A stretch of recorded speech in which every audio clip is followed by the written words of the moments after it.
Hello, everyone, and welcome back to The Rundown, where we talk about 2A news and conservative views. I will be your host today, Craig DeLuz, coming at you from the West Coast, the left coast, behind the Iron Curtain, otherwise known as the Sierras. And today is one of our favorite days of the week. That's right, it's Taco Tuesday. It's raining tacos from out of the sky.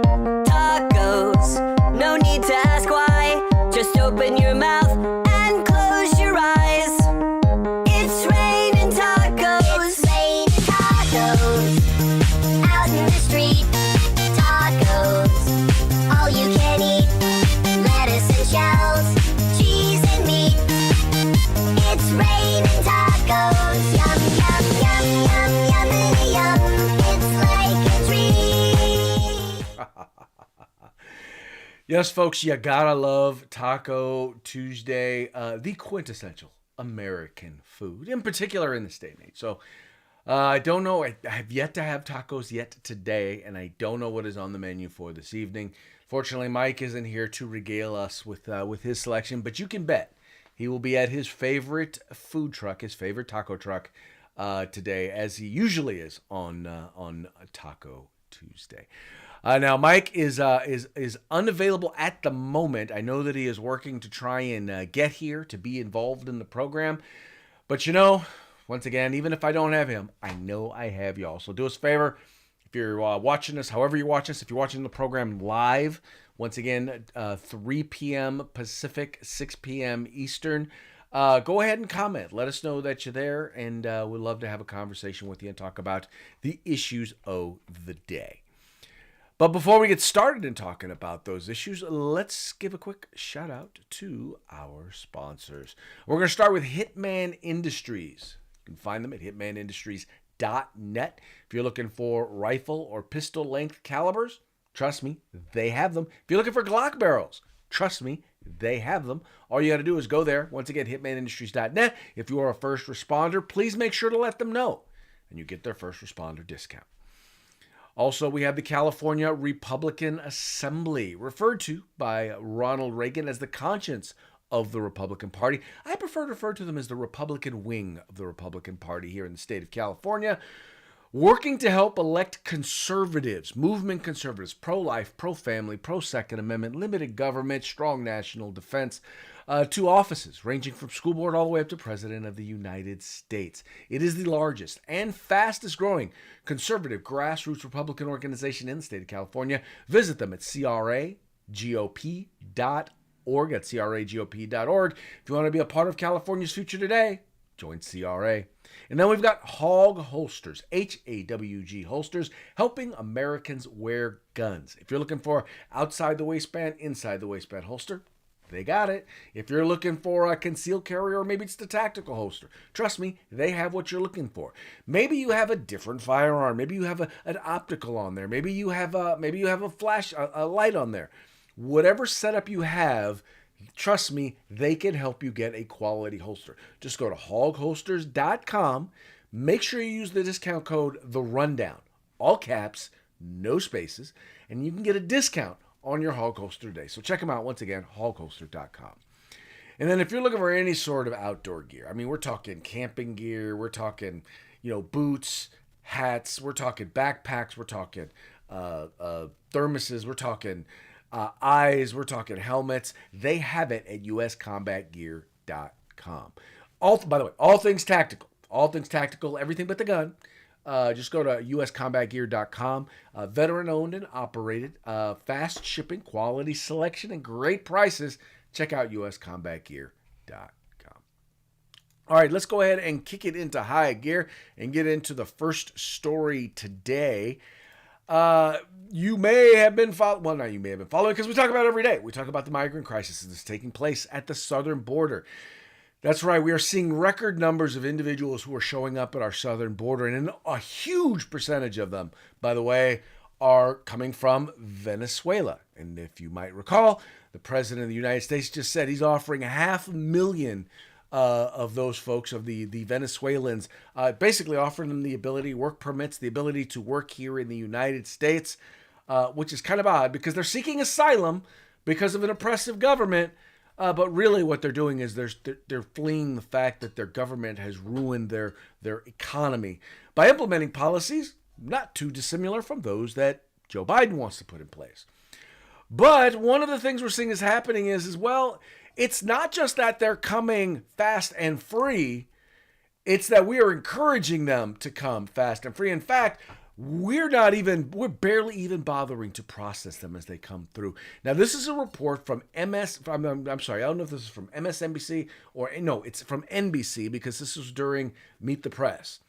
But this is keep saying MSNBC, an NBC correspondent acknowledging that, well, look, they're just letting people in. And not, by the way, not just letting people in, but encouraging them to come. According to some new data we've just obtained, border processing centers here are over double their capacity, meaning they're trying to release these migrants as quickly as possible so they can take in more and more because they keep coming.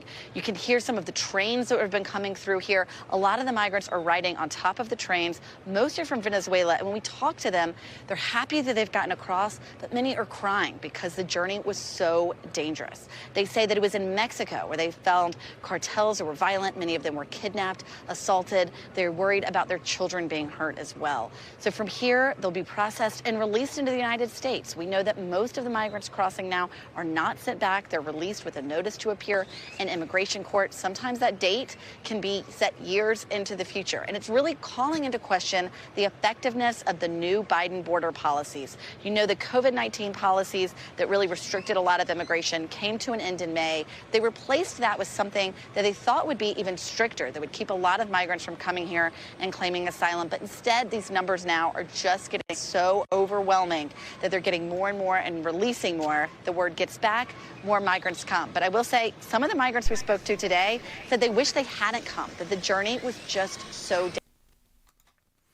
So let's follow this real quick. What they're saying is that they're getting word in places like Venezuela, they're getting word that if you can get to the U.S. border, you will be able to get in and you'll get a thing saying, hey, you notice to appear in court sometime years into the future. After you've already established yourself, after you've already been working, after you've already now said, I've been here in the United States for a while, right? Now, word of this is getting back to them. And that's encouraging more people to come because they're being told that if you come, you'll get in.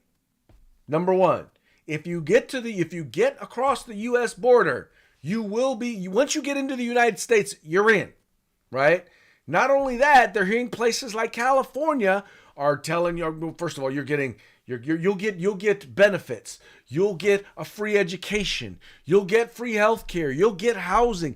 All of these things as these sanctuary states and sanctuary cities espouse their policies to the world, right? They don't change the policies. You notice as much as you hear New York complaining, as much as you hear Detroit complaining, Chicago complaining, California, San Diego complaining, you notice you don't hear any of them changing their policies.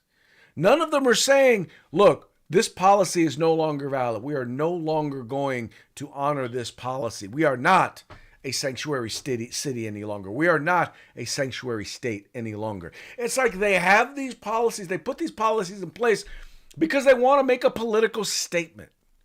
And what they fail to understand is when you put a policy in place, there are implications. Somebody may eventually take you up on that policy. You may be forced to actually deal something with it. I was listening to a report the other day and they were talking about the migrants or the immigrants who were dropped off there in Martha's Vineyards. I did not know that in Martha's Vineyard they actually had an Office of Refugee Resettlement or whatever they call it.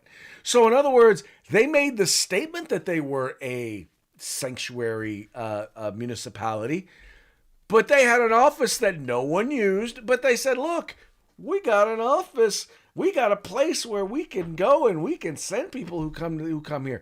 And they couldn't handle 50 immigrants who showed up at their doorstep. That's because, folks, here's the thing. I'm just going to say this, and this is how Democrats operate. When I say Democrats, I'm not talking about necessarily Democrat voters. because Democrat voters are listening to the Democrat politicians and believing that they're going to implement these policies. But the problem is Democrat politicians, they enact policies that make them feel good. And it makes their voters feel good for supporting them. But they don't implement policies that actually work. They don't look at what are the consequences of these policies. And when you see the consequences,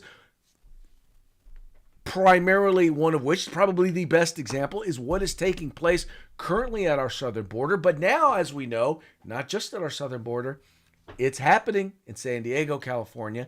It's happening in Chicago and now the suburbs of Chicago. It's happening in Detroit. It's happening in New York and now in New Jersey. It's happening everywhere because you know what? The southern states have decided that this burden is not simply ours alone.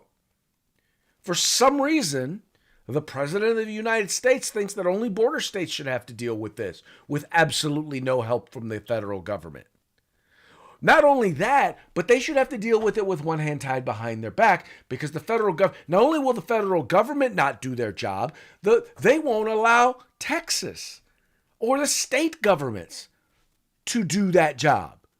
In other words, if the federal government is just, it won't keep them from just walking into the country, they won't let the Texas government keep them from just walking into the country.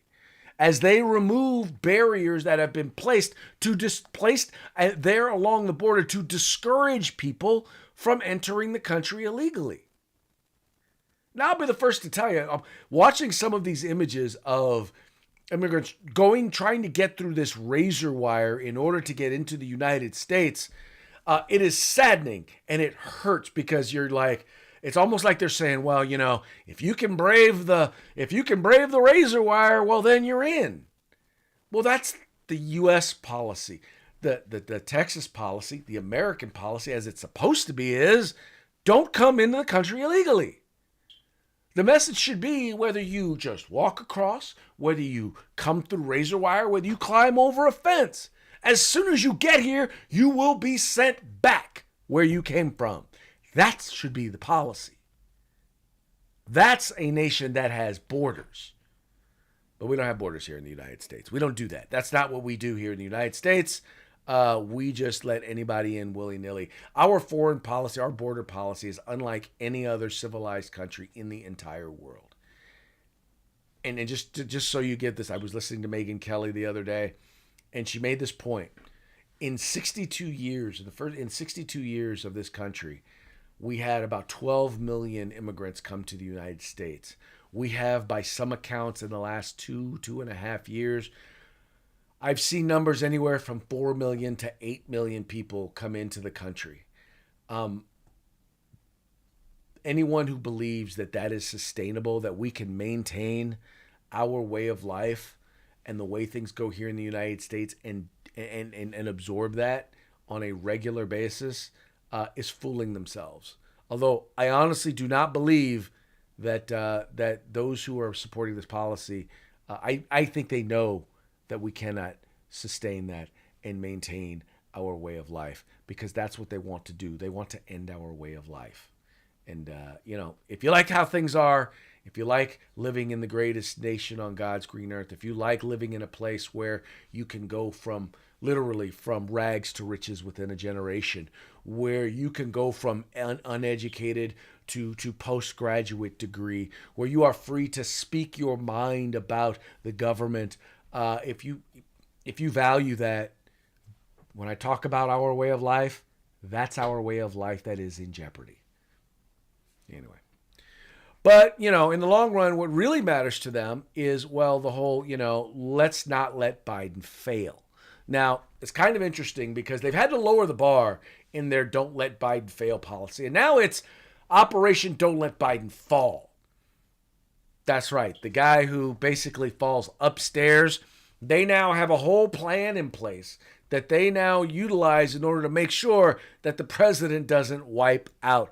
And as pointed out by the Washington Free Beacon, once again, a phenomenal publication over there. If you guys don't read it, you guys need to be reading it, checking it out on a daily basis. Tons of really good articles, really good stuff. It says here, President Joe Biden's staff is urgently working to prevent him from taking a disastrous fall before the 2024 election, the White House confirmed to Axios. The strategy involves Biden working with physical therapists to improve his balance, wearing tennis shoes more often to avoid slipping, and using the short stairs on Air Force One, Axios reported on Tuesday. Democrats, including some in the administration, are terrified Biden will have a bad fall, with a nightmare scenario of it happening in the weeks before the 2024 election, according to Axios. Biden's team is betting that any mockery he receives over using the shorter Air Force One steps and wearing tennis shoes will be worth it to avoid another public stumble. White House spokesman Andrew Bates acknowledged what the news site called the urgent project to protect Biden's reelection bid, albeit indignantly. Meaning, they're like, they hate the fact that, and by the way, Axios, it's a liberal left-wing publication, but the fact that their own people, the people who are on the payroll for the DNC, the people who are part of the cabal, part of the propaganda, are now questioning, are now raising these sorts of questions. It has people in the White House upset. And quite frankly, here's the reason why.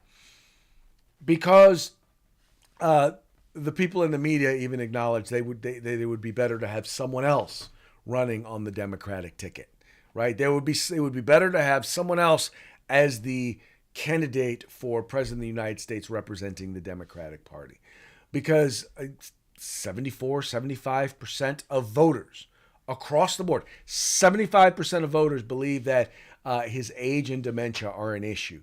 Now, it's not just his age. We are not just talking about his age, but I believe we are specifically talking about someone who is in both physical and mental decline. And it's obvious. It is obvious. One only need just look at him during the last 2 years compared to now. Look at him compared to the last year, and he's just getting worse. And you really want us to believe, and by the way, he hasn't finished his first term yet, and you want us to believe that he is going to mentally be there, that he is going to psychologically be there. I mean, this is a guy who literally the other day told the same story twice in the same speech. And that story has already been debunked as not true. How do you lie? Tell the same lie twice in the same speech and not have people question your mental capabilities. This is not Grandpa in the old folks' home, right? This is not old Uncle Joe sitting on the back porch, sipping on some lemonade or some iced tea and telling you a doozy. This is the President of the United States, the leader of the free world. And there is a program designed to keep him from simply falling down. I find it incredulous that this is in fact the case. I find it hysterical that this is in fact the case. And I'm sure that our good friend Mikey here would agree with me on that one. Craig, you're talking about this guy finishing his first term. He can't even finish tapioca on his own. He's got to have somebody else hold the spoon and wipe his chin. And there you go, Brandon. You'll be okay. Come on. What are we spending time on this for? This is like when you do a math problem and they go, listen, X is a given, right? We know that this is a given with this guy. We know that his mental faculties are gone. I mean, it used to be sad, Craig, to have to watch the demise of his mental faculties. Now I wait, weekly to see the new bits that they put together of him. Well, and that's what's funny is even the comedians are like, now they're like, yeah, we can't pass on this anymore. This is a joke. This has got to be a joke. And like I said, Operation Don't Let Him Fall, not fail. Yeah. Fall. Yeah. Yeah. Yeah. How are we doing today, sir? Not too bad. Moments before airtime, the boss says, stand by for a conference call. I'm like, okay. So I apologize for being late to the program, sir. No worries, no worries. I am just glad that you could make it here. Didn't know if you had a chance to listen to the very first segment where I talked about the invasion that is taking place and how they've fast tracked it. I didn't know if did you have any comments about that? No, no, just again, I read the story earlier. I was in another meeting while you were doing that presentation, but yeah, again, we need more votes. It looks like we're going to need more votes in another year. How do we do that? Oh, let's bring in more people to vote. That's all it comes down to. More people to vote. That does seem to be the world in which we live.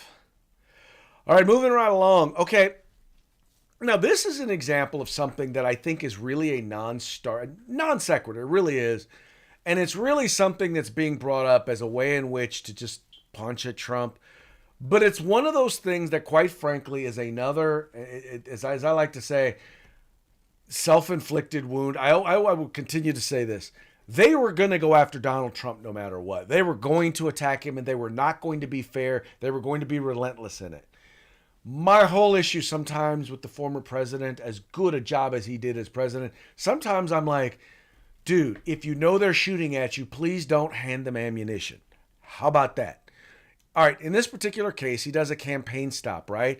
And during this campaign stop, they show him a Glock. They hand him a gun, and he's like, oh, I'd like to buy this gun. Well, okay, you're under felony indictment.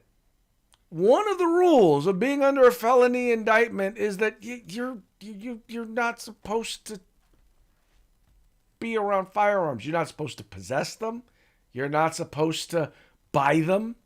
I don't know. I mean, obviously, you can still own them, but anyway, this was just one of those things, Mike, that when I saw this, I was like, Don,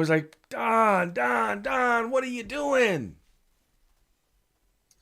Yeah, so there's a little anomaly in this law too, and then I'll do a little defending of Trump that I know you expect me to do, Craig. The way it states in the 4473, it says, "Are you under an indictment or are facing felony charges?" Right? Now, correct me if I'm wrong, Craig. Am I guilty until proven innocent, or innocent until proven guilty? Well, you're innocent until proven guilty. The key is, under the law, because it's really not the 4473, because I don't believe he didn't actually buy it, which meant he didn't lie on a federal form. So he's not being accused of lying on a federal form. It's just a question of, if you are under indictment, is it illegal for you to be in possession of a firearm? And I think that's the question that's being raised. This is where it gets back. This is where we go back to this. I'm innocent until proven guilty, right?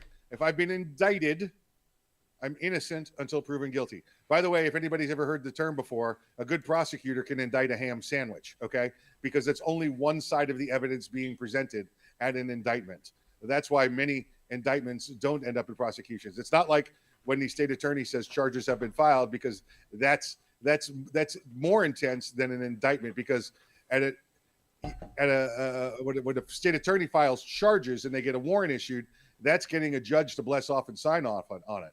When you do an indictment, it's the prosecutor's office getting citizens to agree with them. Okay, it's like going to a jury and getting them to being paneled, and the presumption there is very, very low.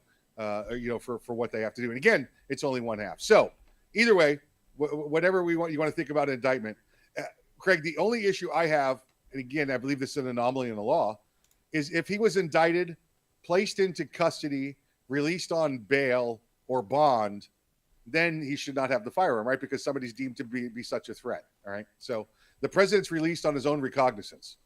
If you're released on your own recognizance, there's no threat of you not showing up. The judge has decided that.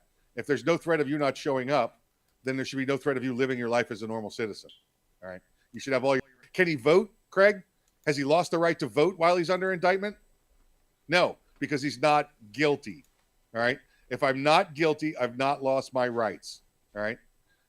That's just the way it goes. Now, there's special provisions. If you're indicted on a violent crime, they're going to say no firearms, no knives, no nothing like that.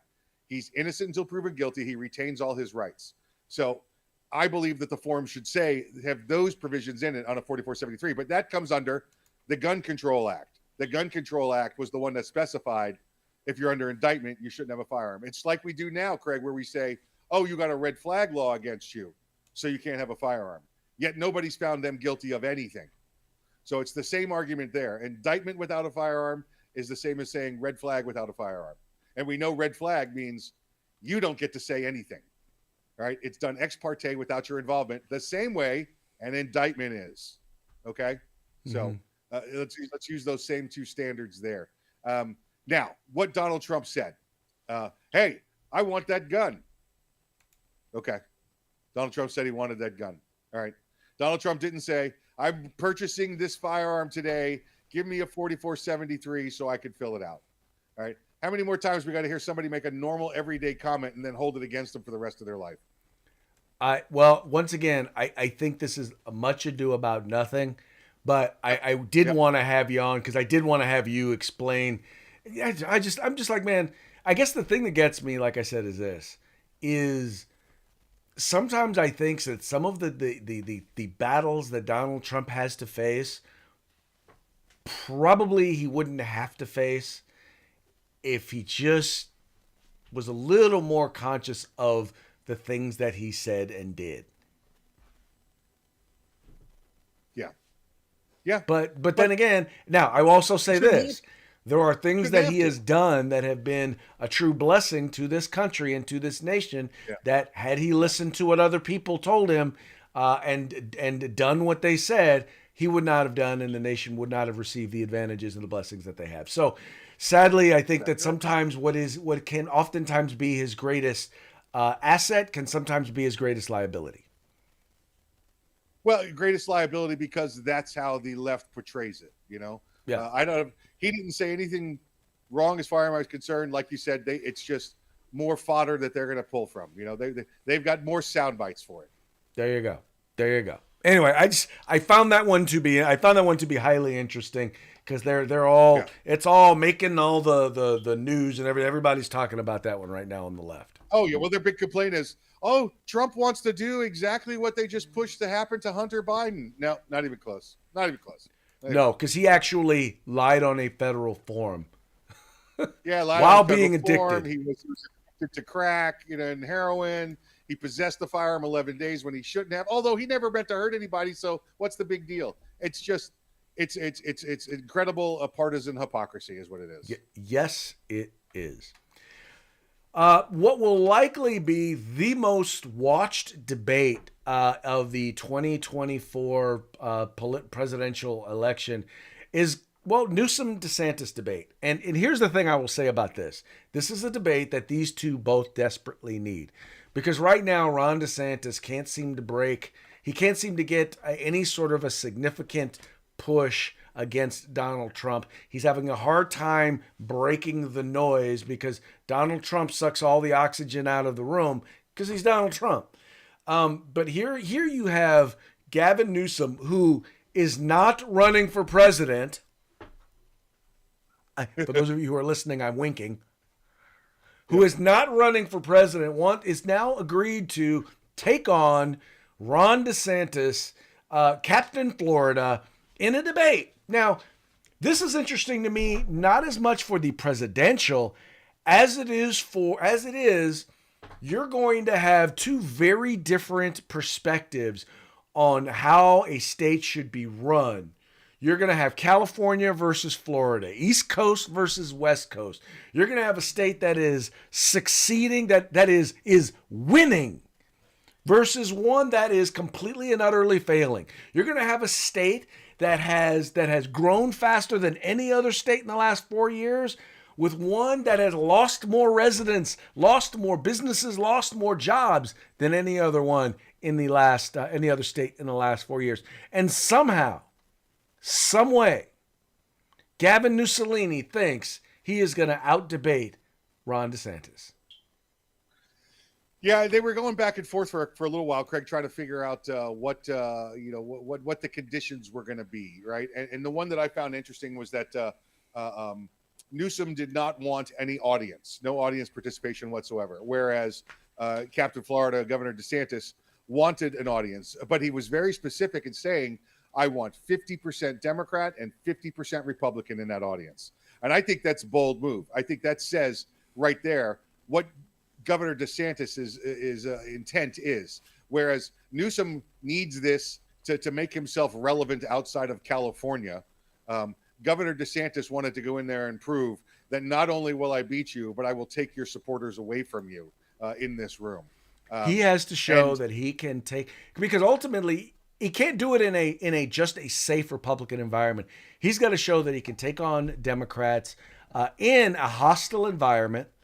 But I also think that in this particular case, he's got to focus on and hit on. He's got to know ahead of time the numbers that Gavin Newsom is going to be throwing around, because Gavin Newsom will throw around a lot of numbers, right? He's very good at throwing around statistics that are flat out lies. And he needs to go back and spend some time analyzing all the numbers that Newsom's been throwing around and know the counter arguments to those numbers, right? And then he's got to go and because he also needs to know the lies that Gavin Newsom is going to be talking about when it comes to his policies. And he's got to be ready with answers to those lies. If he does that, I think he has a significant chance of bumping up his numbers. I still don't see him catching Trump, but I definitely do see him bumping up his numbers and perhaps making sure that we don't see the likelihood of a presidential candidate or presidential Democratic nominee, Gavin Newsom.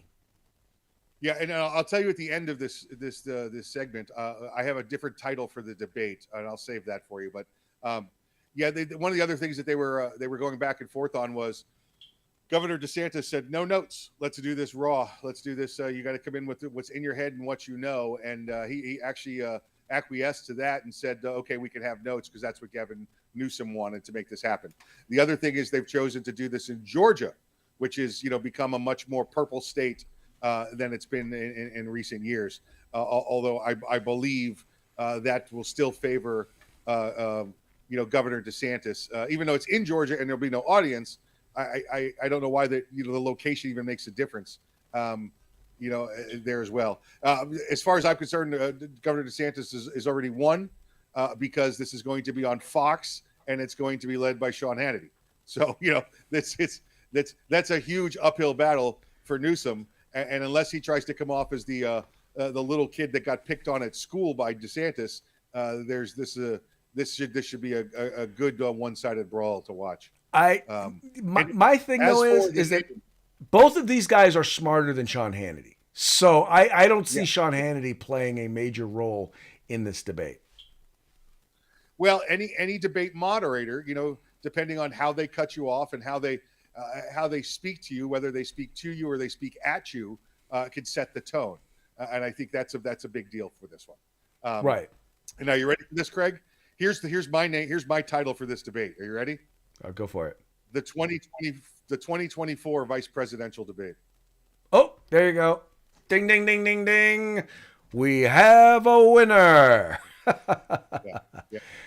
I like that. And you know what? I will tell you what, no matter what, who the winner of this debate is going to be, right? Yes. You know exactly who it's going to be. The American. Yeah. It's going to be that guy right there. Yep, Dancing Donald. It's going to be that guy dancing right down there, Donald Trump. Yep. With his new Glock. Yep. What'd you say? With his new Glock. With his new clock. All righty then. Well, we're going to move right along to our parting shots. Let's see, get that over. There we go. All right, parting shots is brought to you by Hog Holsters. If you want to get your Hog Holster, just remember to go to hogholster.com. There we go. That's the one I'm looking for right there. Trying to do this thing freestyle. There we go. Go to hogholsters.com. Make sure you use discount code The Rundown. Get your Hog Holster today. All right, we only got a couple of them today, but for those of you who hate Donald Trump, and we all know that the media hates Donald Trump because they're going to take everything that Donald Trump does and they're going to try and flip it around. And that's where this particular one comes in. Here at the top, you have Donald Trump cures cancer. And at the bottom, That's what is his name? Anderson Cooper. Anderson Cooper. Right. Yep, So yep. there at the bottom, you got Anderson Cooper, and he's like, breaking news on CNN: thousands of doctors out of jobs. That's it. Yep. And it says right underneath that, world is literally about to end. Trump impeachment imminent. There you go. And that's pretty much how that works. That's That's pretty CNN much how news. that works. Yeah, yeah.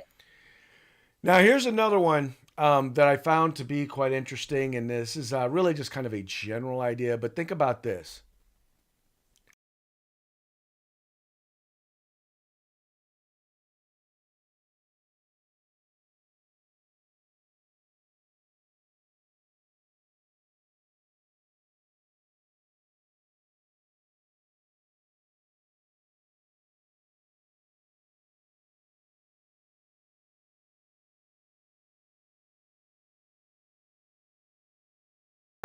There we go. There we go. We're back. Sorry about that. There we go. All right. It says here, only in America can you murder a child at birth, but go to jail if you spank them. Liberalism is a mental disorder. Am I right? I say yes. Yes, I am. Am I right? Am I right? Yeah, yeah, yeah, yeah. Yeah. That Thar would be right. That Thar would be right. And with that, we are to the end of our program. But before we go, got to give a quick shout out to our sponsors. That's right. Hitman Industries, hitmanindustries.net. If you got yourself an AR, you probably got one of their barrels and don't even know it. Well, now you can buy from them factory direct. Get on over to hitmanindustries.net for your next AR build or rebarrel your current AR platform. California Republican Assembly fighting the good fight behind enemy lines. Now you can take part in California's future today. Make sure you check out the California 6th congressional race while you're there. Hog Holsters, that's HAWG holsters.com, hogholsters.com. Holsters on the market. Use the discount code The Rundown, all one word, no spaces, all caps. Get yourself a nice little couple bucks off. And if you're going all out to the field, going tactical, going hunting, going hiking, going fishing, no matter what you do, you get everything but the gun at uscombatgear.com. So, folks, please take a moment, visit our sponsors. Just follow the link in the description to this program. Check them out, spend some money with them. Make sure you tell them the guys over at The Rundown sent you. And that is going to be the end of today's show. We appreciate you tuning in. We appreciate you liking and sharing the program. And ask that you encourage your friends to do the same. We will be back tomorrow, Wednesday, on Hump Day. See you then.